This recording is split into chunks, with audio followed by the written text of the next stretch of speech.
When I first started watching The Followers, what came to my mind very quickly was Sex and the City.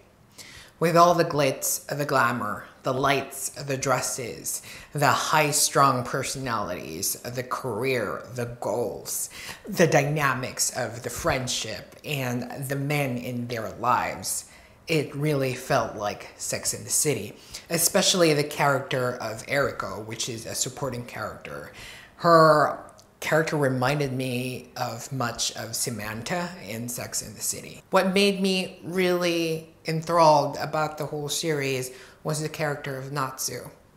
There was a scene at the second or third episode, I believe, where Natsu was standing in for a photo shoot. And she wasn't really the main model for the photo shoot. She was just, doing touch-ups, technical stuff, being that model for that technical phase of preparing the photo shoot. And she was there, and she has a chocolate bar, and she was just supposed to stand. But with everything that was happening in her life, feeling frustrated, feeling angry about everything, she just wanted to lash out and just be mad and be all crazy. But she wanted to do that. But at that scene, she didn't. Instead, what she did was actually still do the job in a very crazy manner. She gets the chocolate and bites on it. You have to watch to see it, but that scene itself, with how pressured she felt, like how everything in the world felt like it's against her. That moment that she bites on the chocolate, it just made me like, hands down, I want to watch the whole drama. I need to finish this. It was really great. So if anything else, if you're thinking of dropping the drama or whatever, just go into that scene, reach that scene, watch the first until that scene, and then decide if you want to drop it or not. More to our main character, Natsu. She is trying to be an actress. She has been cast in roles of dead people all the time. And then she lands a break as a model, and it's still not enough for her because she really wants to be an actress. And all of these tropes and themes of trying to get success, trying to reach an end goal in your life, it's not something, uncommon. It's not something really very different. We always see that theme, that character in most dramas, in most storylines, even in other types of media, books and comic books, all of these things. We've seen that character before. We've watched her in movies. She is not something that we're not unfamiliar with. We know her. Sometimes we are her, the way we perceive our lives. So this character is very relatable, but it's not special because it's been done before. Now, what I like about the character was the way followers put her in a different light. Someone in a world of social media. Now, this hasn't been explored as much because this is very today, very now. Now, with Natsu being introduced in climbing that success, that ladder of success, she is portrayed in a way where social media is affecting her decisions, her every move. And I like that. It's not the usual thing. Her character isn't unusual, isn't different. It's been done over again, but then there's a social media aspect into it, and it kind of shifts the balance of how we perceive the heroine, this type of heroine in our daily lives. Now we go to the other main character of the story, which is Limnera. Now, Limnera was the one who propelled the character's success of Natsu. Now, she is a photographer, and she has done everything from being at the bottom and climbed her way at the top. She hustled and bustled, and now it's her time to kind of settle down. She's still hungry for success and for finding the proper photographs and models for her life. But her new passion was motherhood. Now, in her quest to find motherhood, I like the fact that she is still level-headed. This character was still rational, was still thinking straight. But the weakness of the character is that she wants more. She wants everything. She wants what she can get with all that she could do. But there isn't really much time for her to do everything, and the balancing act of doing it is very strenuous to her. And I like that we see her evolve even at that stage, as someone who has achieved success. There is still more things to dream of. And I like that the drama shifted that perspective towards that direction, because while we have Natsu, who was young, who is still trying, who is trying to focus her dream, trying to find out what she really is, what she really likes, we have someone seasoned like Lim Nara. Now, Lim Nara is given different scenes, given a little bit different conflicts from Natsu because of the fact that she has already achieved success. What is next for her? And that's mostly what the story of the drama is, the next thing for her. What I really like about Lim Nara's storyline was that she is focusing on motherhood. Whether she finds the right guy or not, she doesn't really care. And it's not about finding love of a man. It's not that. It's being a mother. And I like that it's not the focus. The man isn't the focus of the story. It's about her finding being a mother. And that's it. It's not about getting happiness from a man. And I like how the drama shifts that perspective, that each and every character in the drama has different meaning to happiness, and it isn't defined by men.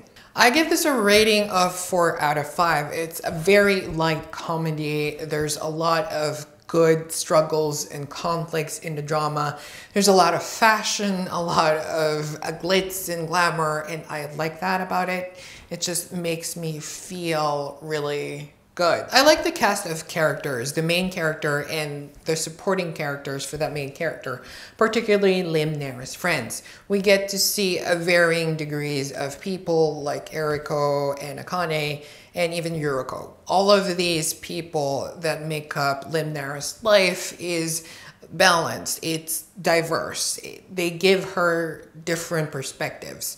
One is supporting, one is more career driven, and the other one's just trying to find love maybe. And that change, that diversity, versatility of the characters, I really enjoyed. I also like Natsu's friends because of the fact that they're different as well. We get to see all of these very colorful characters in their personalities and outfit, and I just like seeing all of them mix and have a different interaction with each other, and it's really great. Falling in love with the male or the female lead of the story from a best friend's perspective was something overly done. We've seen it a lot in different medias, movies, comic books, you name it. There's a best friend in there, a supporting character in there somewhere falling in love with the male lead or the female lead. Particularly the reference that I could think of was probably Pretty in Pink. So yeah, it's been done before. But what changes in Followers was the fact that the best friend was lesbian. Now, the best friend is not of the male gender. She is a she. And she falls in love with Natsu. And there's something different, although in other LGBT stories, this is something common. But in mainstream media, this is not common. So I like how they put these things together and it feels something new, although it has been done before. But the way they did it, it feels fairly kind of new. Usually in themes and dramas, we always see the male lead gunning after success or chasing after a dream, building his career, and all of these stuff. And then we see a woman at the back supporting him. That's very common, but in Followers, they changed it up. They switched it to a different light. Lim Nara being someone who is racing towards a goal, and then Yuriko, her best friends of sort, is supporting her to chase that dream. He is one of the best people, I think, in the drama with the way he supports the main character in actual scenes and in the actual character itself. So it's really nice to see that, and I wish there were more of him, but maybe in season 2, if it ever comes to a season 2, but I feel like no. I like characters who are strong-willed, have clear motivators, and very decisive. I like characters like that. But with Akane, something didn't really suit me. I mean, her character itself was something that I would instantly like, but I just didn't gravitate towards it. Maybe it's the acting, I don't know, but I've seen her character storylines and I just didn't fall in love, particularly about the love interest of her.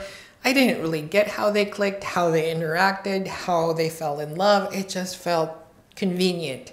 It didn't feel like a proper love story or something that should be heartbroken about. It just feels like someone added those scenes in, those conflicts, those stories, and it's a love interest.